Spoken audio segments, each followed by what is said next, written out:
Hello, everybody. It's Daily Recall on April 26, 2026.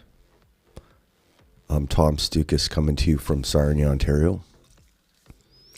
Kind of a quiet Sunday. Nothing too crazy going on. So we'll just get right into it. A lot of bad, nothing really good news either, but the thing I noticed today was more polling showing Carney has a strong lead still. Going strong, even though the economy, we got like an $80 billion deficit. Economy's in big trouble, but he's still getting the big support. I don't know why. I know why. Okay, we'll talk about that anyway. Let's just start the day here. I saw this today. I guess there's a first female Sikh sheriff in Alberta. Was born in Boop, India. What do Alberta separatists think about things like this? There's more and more cops. Indians becoming cops, which is not a good thing.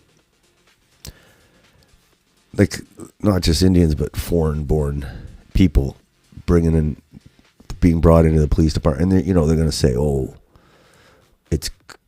we need it because there's the new demographic. It's easier for the police to police the new demographic if they have some of them in the police department." So that's what they're saying to justify it. But I don't like cops as it is. The last thing I want is to get busted by one of these Indian cops, but maybe it'll be all Indian cops. Gangandeep Kaur Grewal becomes the first female Sikh sheriff in Alberta. I didn't even know they had sheriffs in Alberta. Bringing honor to her roots in Boopnagar, whatever, okay. An inspiring journey showing dedication, courage, and representation on the global stage. Okay, so that was the first post of the day, I guess. This is in Ontario. Horrible stuff. Ontario hospitals announced job cuts. Nearly 3/4 of hospitals in deficit. This is great job, Doug Ford. And, we talked about how the health system has been totally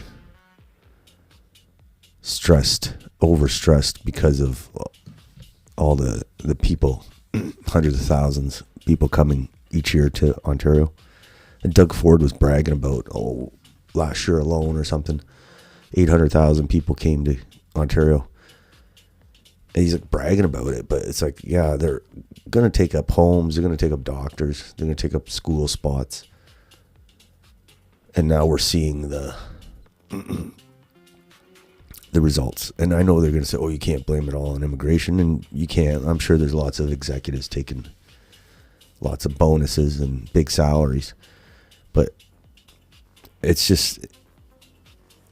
a no-brainer. Like when you get hundreds of thousands of new people into the health system, it's going to spend a lot more money.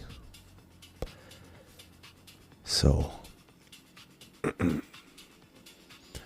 this one says Canada spent $275 million on healthcare for rejected asylum claimants, but hospitals are cutting nurses in a system that's already collapsing. So yeah, if we keep bringing people in from all these other countries with infinity populations compared to Canada, not like endless people,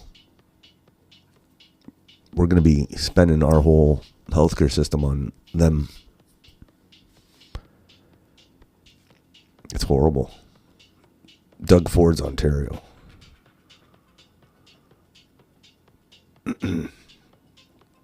Here's another thing I saw today. Building homes. I think Pierre and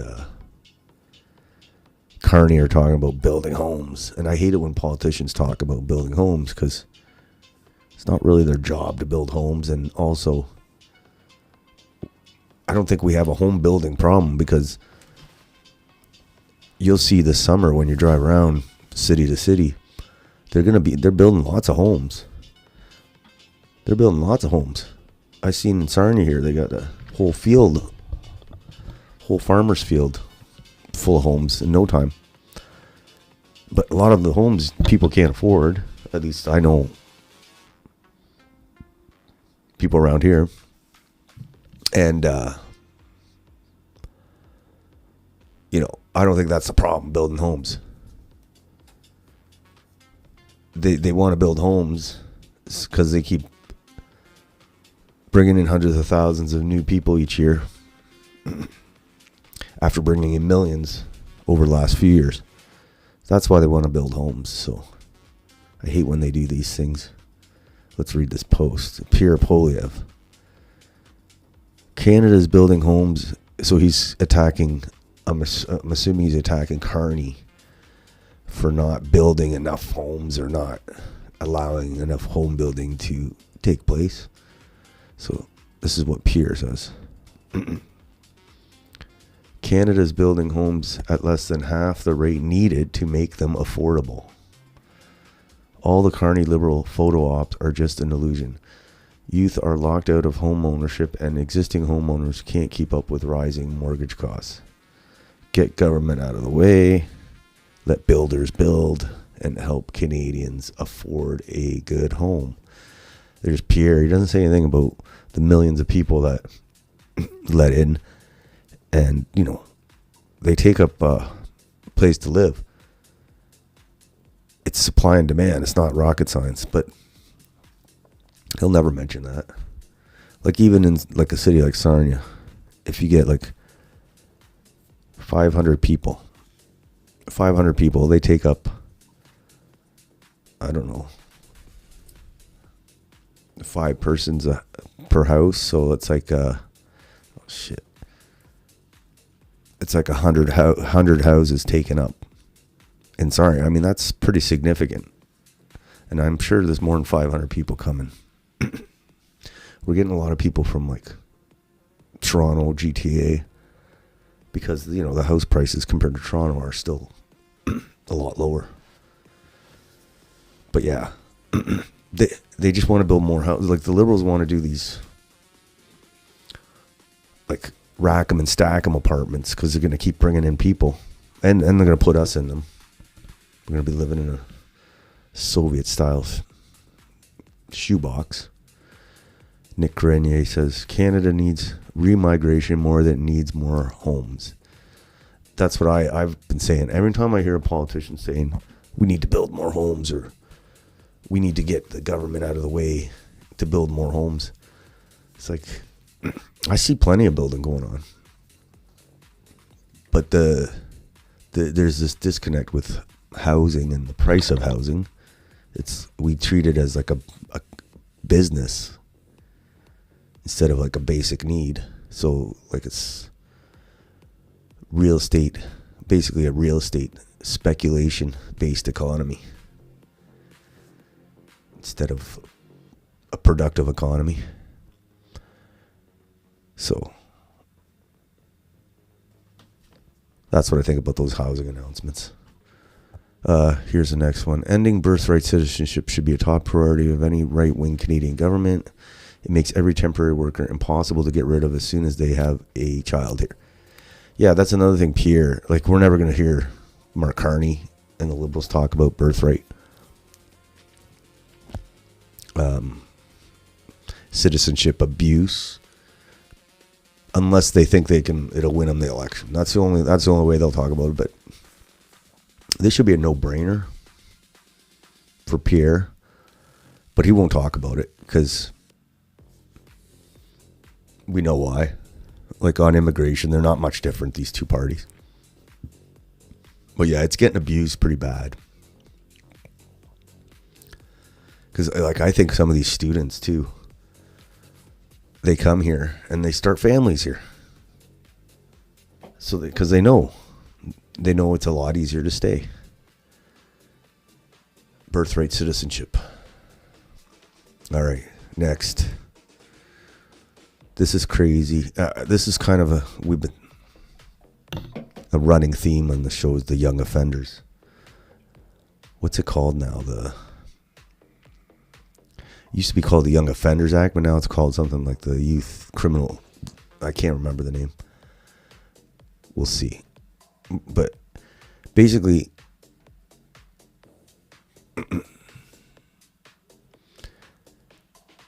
it's a lot, like unlike in the States where the kids, when they commit crimes, they get tried as adults a lot of the time.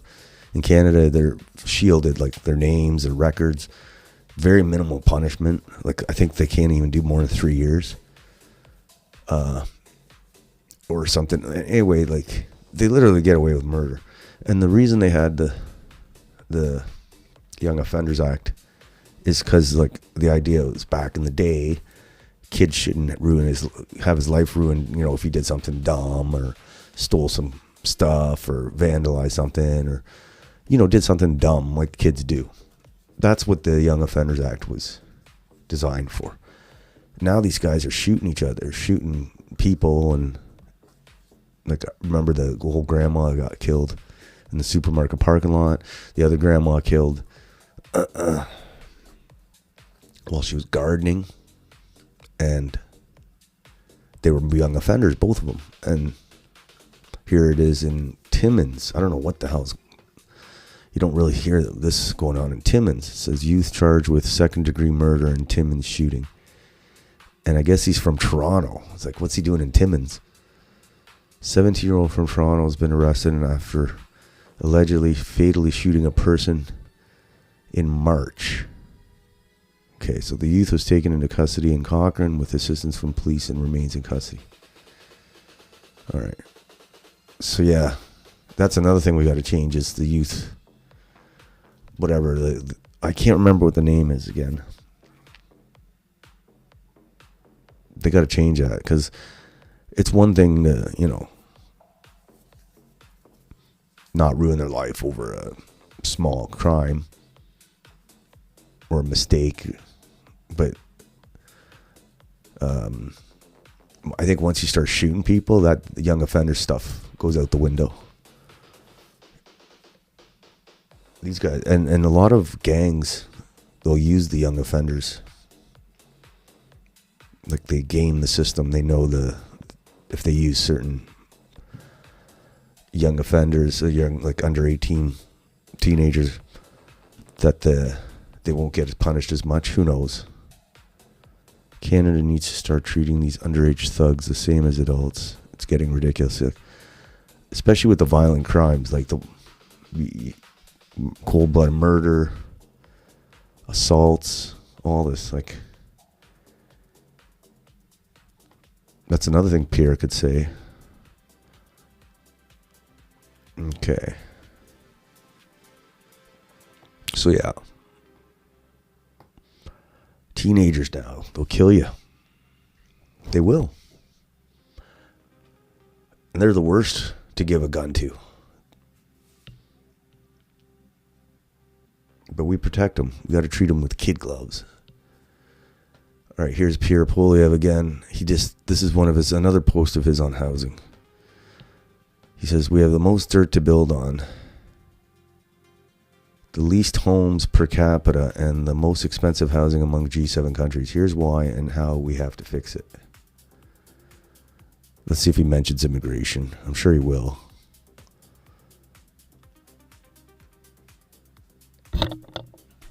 Because the bureaucracy has grown. Okay, it's a bureaucracy, like, yes. Any organism in nature which seeks. Okay, so this is the total amount of land in Canada. Yes. Where homes could be built, and actually, Yes. this is quite reflective, I think, of much of the Western world, Yes. even the UK. And this is a penny. Yes. Do you understand this demonstration? Yes, I think what you're trying to say is that this is about how much land we live on. Yes. Yes. So, Canada is a great example of Hey, this. wait, I'm not going to watch all this. because- I didn't think it was that long.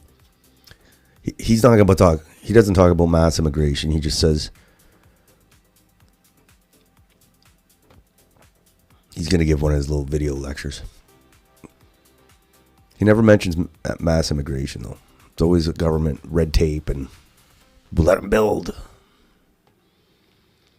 So I think that's what I'm trying to say is it's a flag when you hear a politician saying we need to build homes. It means we need to let in more people. We need to house them. All right. Durham. What's going on in Durham region? We have some news in Durham. Aaron O'Toole's old riding. No doubt. Poor people in Durham. Couple posts relating to Durham tonight. Oh, Durham region.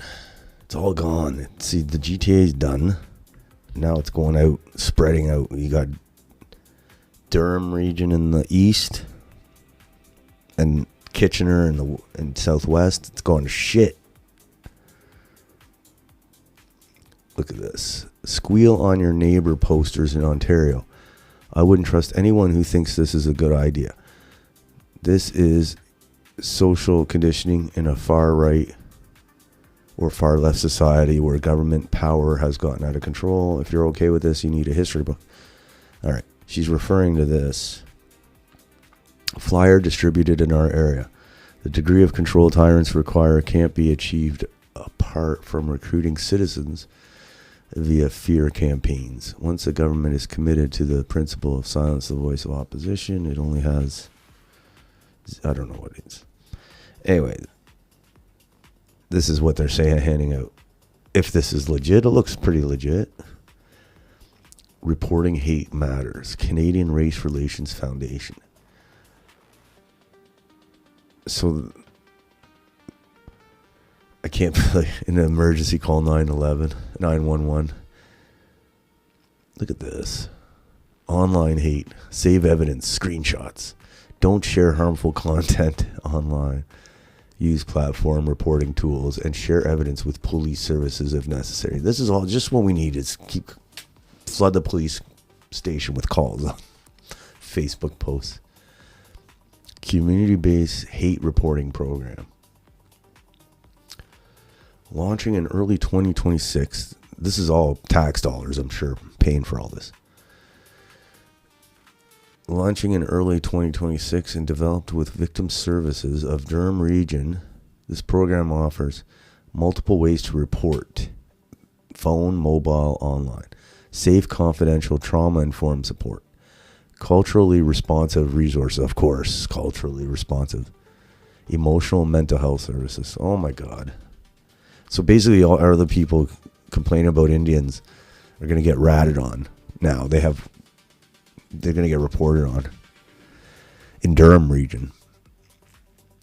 Bolsheviks. It sounds like Bolsheviks in Russia. They encourage everybody to rat on each other.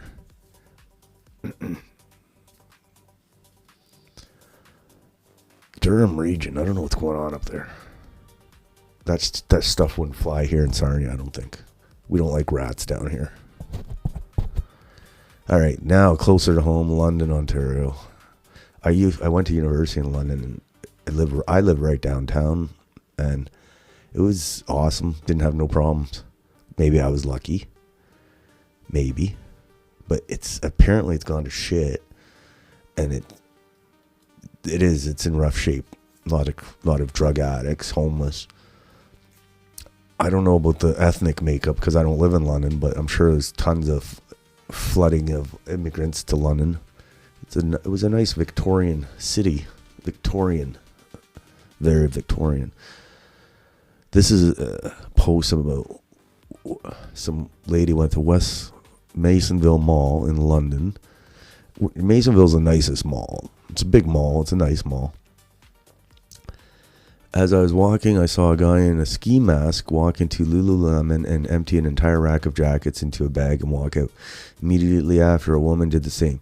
The poor workers were young girls and couldn't do anything to stop it. Despite a heavy police presence, they both jumped on a bus and got away. Welcome to Canada.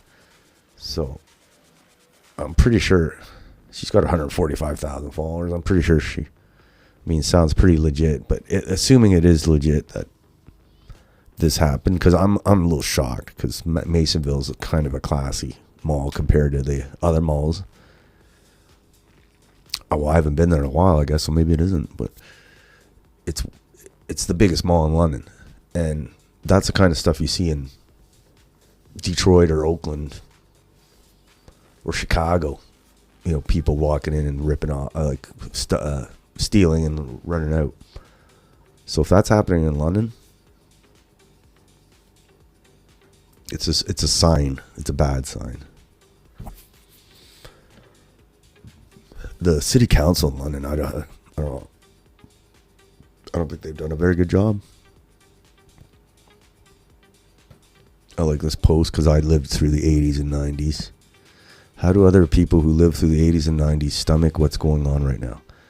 I find this extremely sad to watch, knowing how awesome the USA was. Yeah. Even the music, there's no good rock and roll music. It's like stopped. There's nothing now.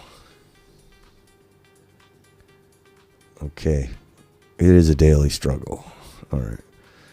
Here's a funny video. I always like to see what young Canadians are thinking, because like they're the ones that ultimately are going to shape the future. And it's interesting because, you know, the boomers grew up with their World War II narrative and post-World War II setup, and we grew up in the limited no internet era, so we kind of got fed the propaganda. But now the kids growing up today have all the internet, and they could do tons of crazy research. So it's going to be interesting to see which way they lead the country. But these two girls, I've seen this video a few times today, and the way they talked, it struck me as when we were growing up, kids like this wouldn't talk like that, because the whole PC thing was getting launched, like politically correct language and basically language police. So it's interesting to see kids these days talking like this. So let's listen. No, but not all of them are It's interesting. like the Indians. No! They literally come down into our beach down in Silver Lake and literally shit in the sand. We've had to have news reporters tell people not to shit in the sand, and they're all Indian. They all immigrate here illegally, and they're annoying. They work all the jobs in here so people can't go get jobs in their own country, and it's hard to understand that. Like, if you order food, all you get is this, all you get is this. Would you date an Indian? No. Never in my life. Why not? I thought we just went over. No, but not all of them are like that. Like the I thought, Indians. okay. Sorry. I just thought that was a funny video because, like I said, I always like to see how the young people are talking, and they're totally not the boomers. Like the boomer. Okay, my point is the boomers would say, you know how the boomers talk about Indian is, let's say an Indian says he's coming to move into Sarnia, is there anything, you know, what's interesting to look? Everybody, all the boomers would be like, welcome to Sarnia, and well, we hope you have a great time. You're going to be joining our community. Like, you know, just basically throwing open the doors. So it's like a total opposite. These girls, it's kind of funny.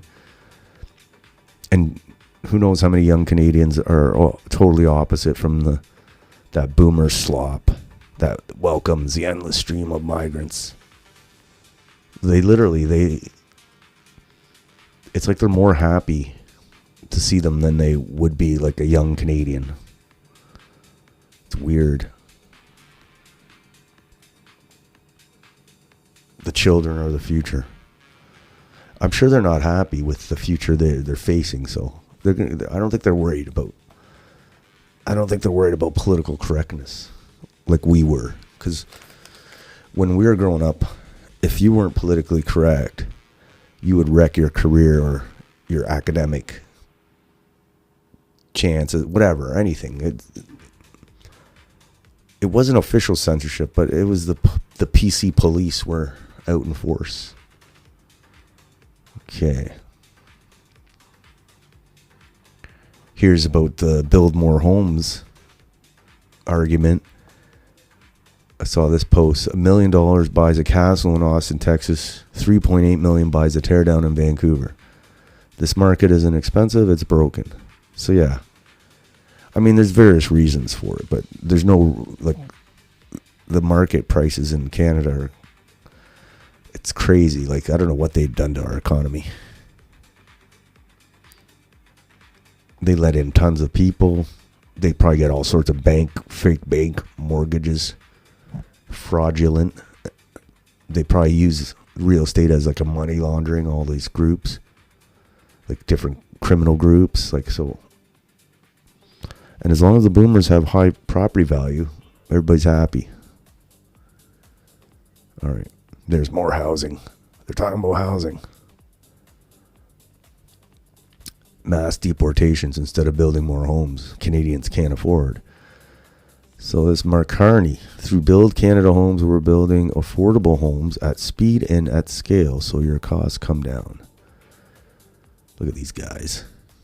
Has approved 8 new housing projects. Housing projects. More than 1,100 new rental homes in the city of Ottawa, already exceeding our original target by 10%.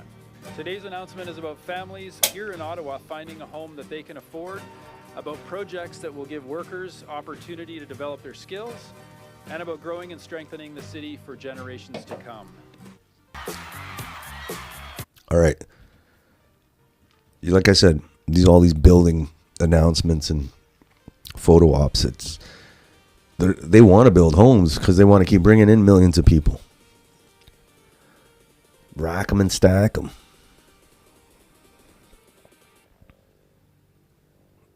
That's all we're talking about. Meanwhile, this is the chart that... Look, I don't know why they brought in all these people after COVID. You'd think it would be like the opposite. Like during COVID, they... See, 2020. You would think it'd be like the opposite. Like, don't bring people in because of COVID. But instead, look at that line. And that's why we have a housing problem. I'm getting sick of these building announcements because they don't want to talk about the actual problem.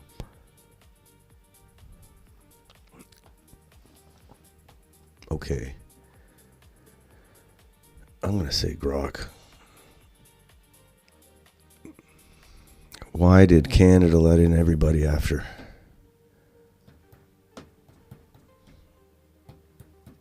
During COVID? I don't know. Let in immigrants during COVID. So many immigrants during... I'm sure they have some dumb excuse.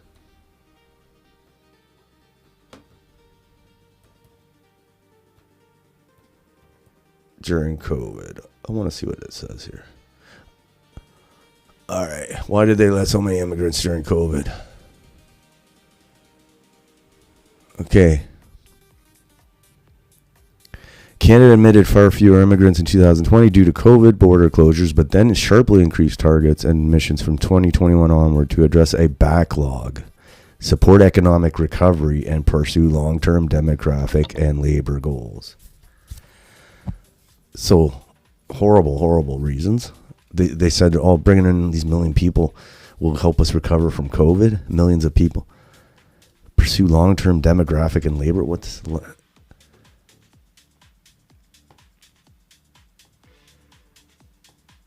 Okay. Liberal government framed high immigration as essential for recovery and growth. Canada's low birth rate, aging population. Yeah, whatever. All the globalist talking points. But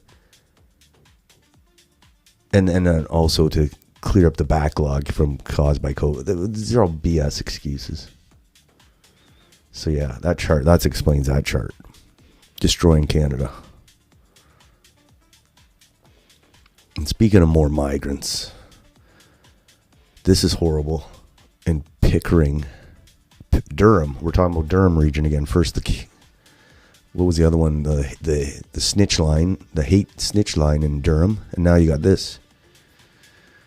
So you know those in the UK and Ireland, they have these migrant hotels. So basically, the government buys a hotel or contracts a hotel, and they take the whole hotel, and they give it to.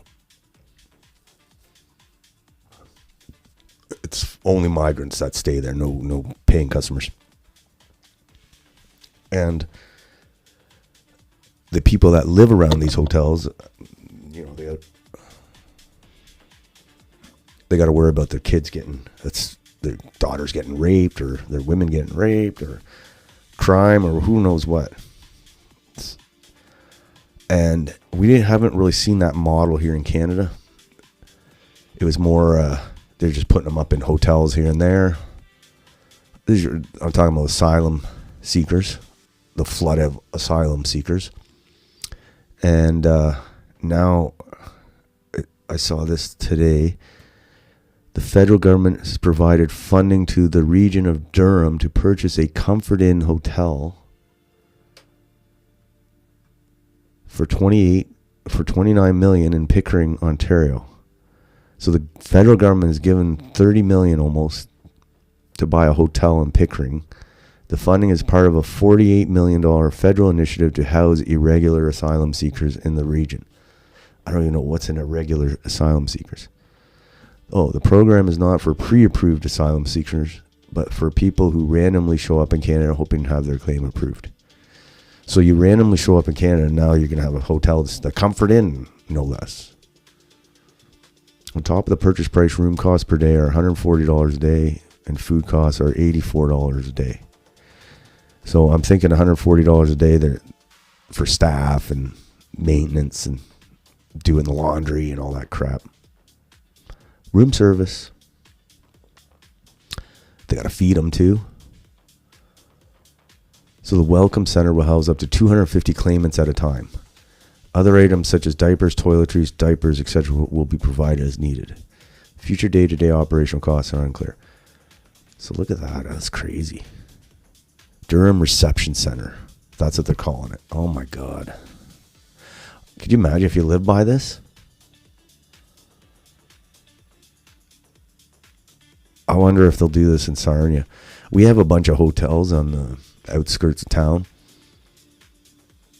But they're like motels, and it's usually just crackheads that stay there.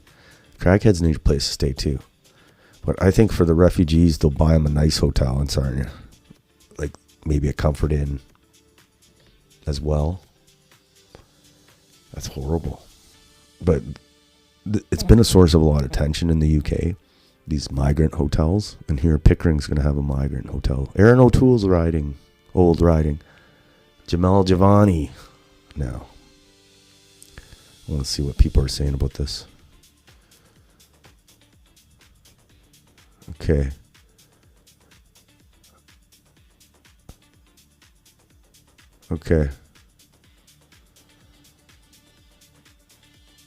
Sounds like what they have in the UK for asylum seekers, hotel accommodations with all expenses paid.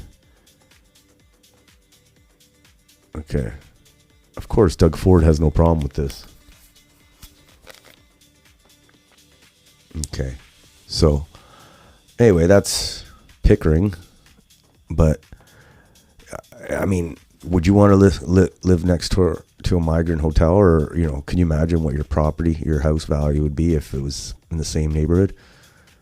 Not only that, but you're introducing basically hundreds of people into your community who, you know, who knows who they are, what kind of stuff they're going to get up to. We'll have to keep an eye on this. I don't think Sarnia will get one, but you never know. You never know. Between data centers and migrant hotels, we're going to have to do a lot of protesting if that stuff comes here. All right. Here's another story on India. Canada's Financial Intelligence Agency, also known as FinTrack, has uncovered a ring of criminal networks that are using international students from India to extort the country's South Asian diaspora. All right. So yeah, I just say ban immigration from India ASAP. Because like, whatever way they come in, they're scamming.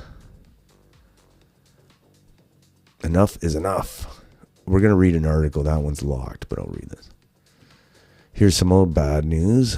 Approval of the Carney government remains solidly positive at 54%, with no drop following the shift to a majority. If anything, the results suggest Canadians are comfortable with the outcome and the direction.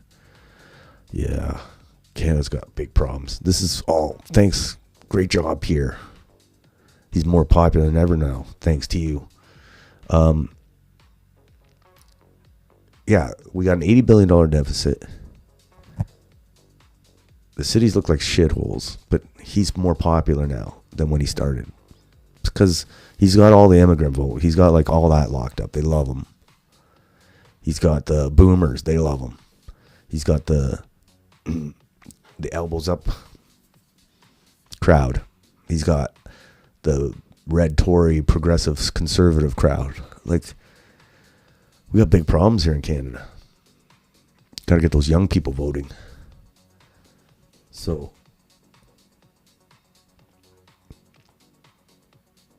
Canadian Liberals extend lead and consolidate support.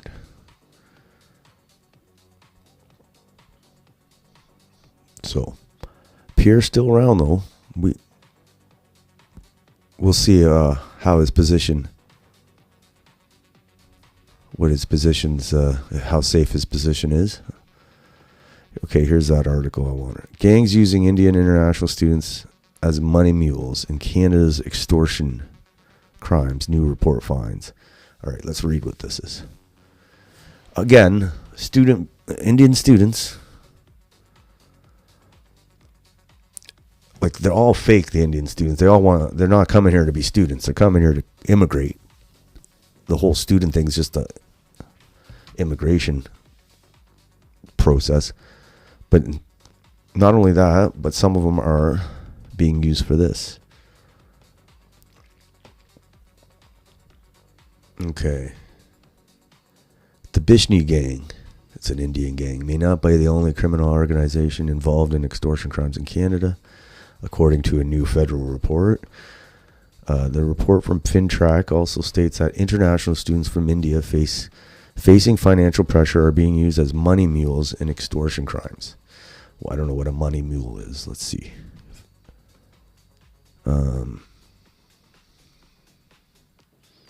For me, this report is very expensive. I told you so, because we should have been on this months ago, because we knew this was happening. It's what the community has been saying, said Mokam Singh Malik, member of Surrey's Livability, Social Equity and Public Safety Committee. Ugh. FinTrack released a special bulletin that provide insight into who is committing extortion violence in Canada and also how much is being paid out by victims. Report says the majority of extortion crimes appears to be tied to criminal organizations. The Bishni gang, long rumored to be involved in Surrey, may not be the only India-based group involved. The Bambia gang, a rival to the Bishni gang, has been involved in extortion, contract violence, and large-scale protection rackets. Is there more? Yeah. The report says Indian male nationals are being used as foot soldiers and are acting on behalf of criminal networks. The mobility of suspects reinforces the assessment that these these networks operate across geographic boundaries. This adaptability allows offenders to exploit coordination gaps, making it difficult for authorities to contain their activities. Okay.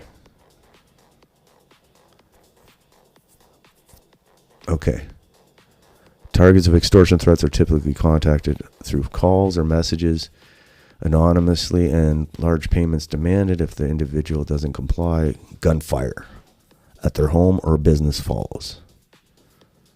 All right. That's extortion, obviously.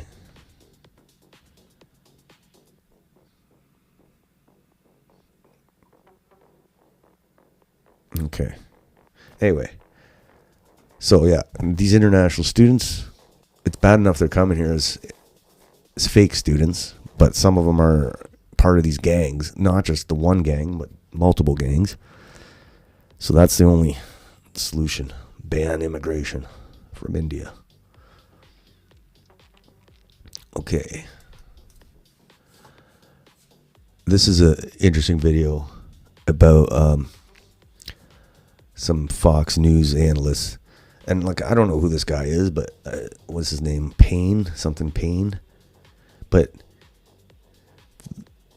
he really slagged Mark Carney pretty good, and I thought it was kind of,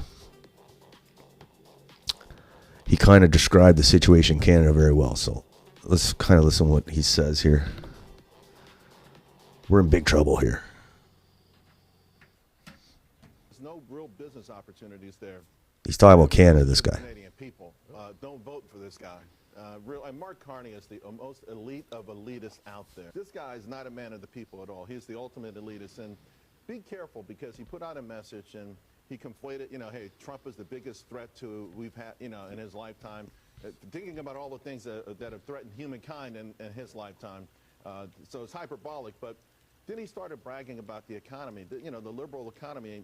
I have all these charts. I mean, it's just, and they're all heartbreaking if you're a Canadian. The standard of living has imploded. Yep. You look at the investments, right, or where the jobs are. Almost all of it public sector, yep. Little private sector, and self-employment, none. There's no real business opportunities there. OECD predicts the worst economies for the 2020 to 2030 at the end of all 36 countries, Canada. So, I mean, be careful. You've got to, right, it's that bad. It's horrific. It's horrific. And this country needs a reboot, right? Which means Canada's vulnerable. It's extraordinarily vulnerable. Yeah. They're vulnerable to a major power like America taking them on. Sure. And we're friends. Again, this is reciprocal. This is like, hey, okay, you want to protect your dairy farmers, and they, for whatever reason, they supersede everyone else. Negotiate with the Trump team. But this sort of saber rattling. But I will say this: they do have a friend in the American media. And my emails this morning, I get one from Fortune, and it says America's war in Canada. We didn't declare war. And the article, you can't find that anywhere in the article, but that's where they headline it. Maybe it makes you open an email, but again, this is the kind of stuff that's happening out there. It's really, this is a heartfelt message to Canada and people up there. It's time to turn your country around. Time to make Canada great again. Okay. So it's always interesting when they're talking about Canada on the U.S. news, because they don't usually talk about Canada. But I think he's very good description of the situation here in Canada. So I thought it was interesting to listen to.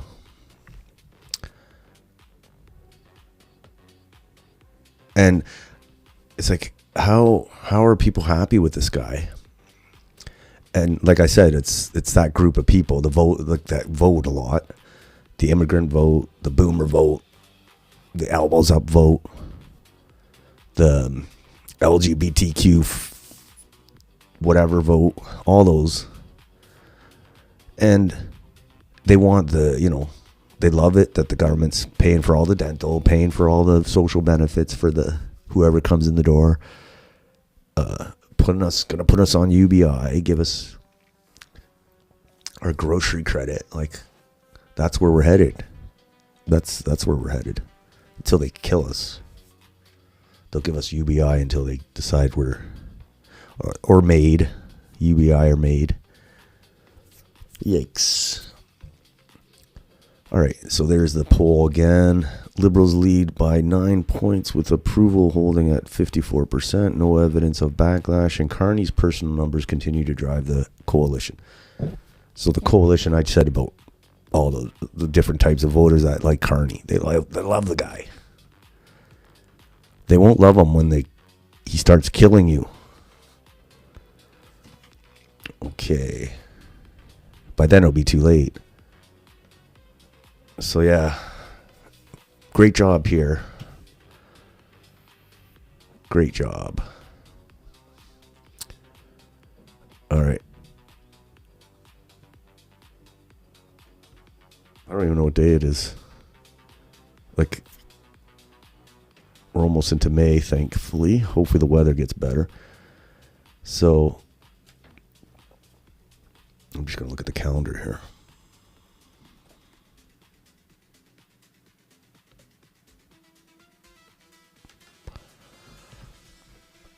'29th, I guess. April 29th. We'll see what happens. That'll be our next broadcast. We'll see what happens. A lot could happen. So until then, have a nice night.